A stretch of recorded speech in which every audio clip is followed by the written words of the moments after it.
یہ کہانی تمہیں بری لگے گی کیونکہ یہ تم پر ہے. ہاں، تم پر. کیا تم نے کبھی سوچا ہے کہ اگر زنجیر نظر آئے تو کیا غلامی ختم ہو جاتی ہے؟ بس خاموش ہو جاتی ہے. یہ کہانی کسی ایک ملک کی نہیں، نہ کسی ایک دور کی.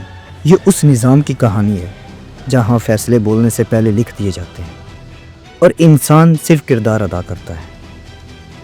نام بدلتے رہے، کبھی امن، کبھی قانون، کبھی ترقی، مگر اختیار ہمیشہ چند ہی ہاتھوں میں رہا. وہی طے کرتے رہے کہ علم کس کے حصے میں آئے گا، روٹی کس قیمت پر بکے گی اور سوال کہاں دفن کر دیا جائے گا. اور جب کسی نے سوال کرنے کی جرت کی تو جواب میں قانون اتار دیا گیا. خاموشی کو نظام کہا گیا اور غلامی کو ضرورت. پھر انسان یہ بھول گیا کہ وہ صرف جسم نہیں بلکہ ایک مقصد ہے. یہاں سے کہانی پلٹتی ہے جب اللہ نے کائنات کو ایک نظام کے ساتھ پیدا کیا، زمین اور آسمان کو جدا کیا اور مٹی سے انسان بنا کر اس میں اپنی روح پھونکی. فرشتوں کو سجدے کا حکم ہوا اور تکبر ایک کو ہمیشہ کے لیے گرا گیا.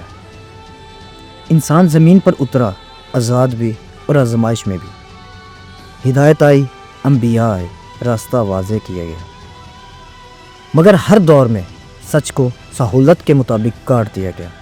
کچھ مان لیا گیا، کچھ چھوڑ دیا گیا، اور یوں دین ایک سودا بن گیا. آج جب نبی نہیں آئے گا تو سوال یہ نہیں کہ ہدایت کہاں ہے، ہدایت موجود ہے.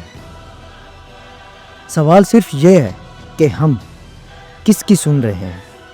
قرآن آج بھی وہی ہے، راستہ آج بھی وہی ہے، مگر ہم نے دنیا کو رب بنا لیا ہے. یہ دنیا ایک مختصر سفر ہے.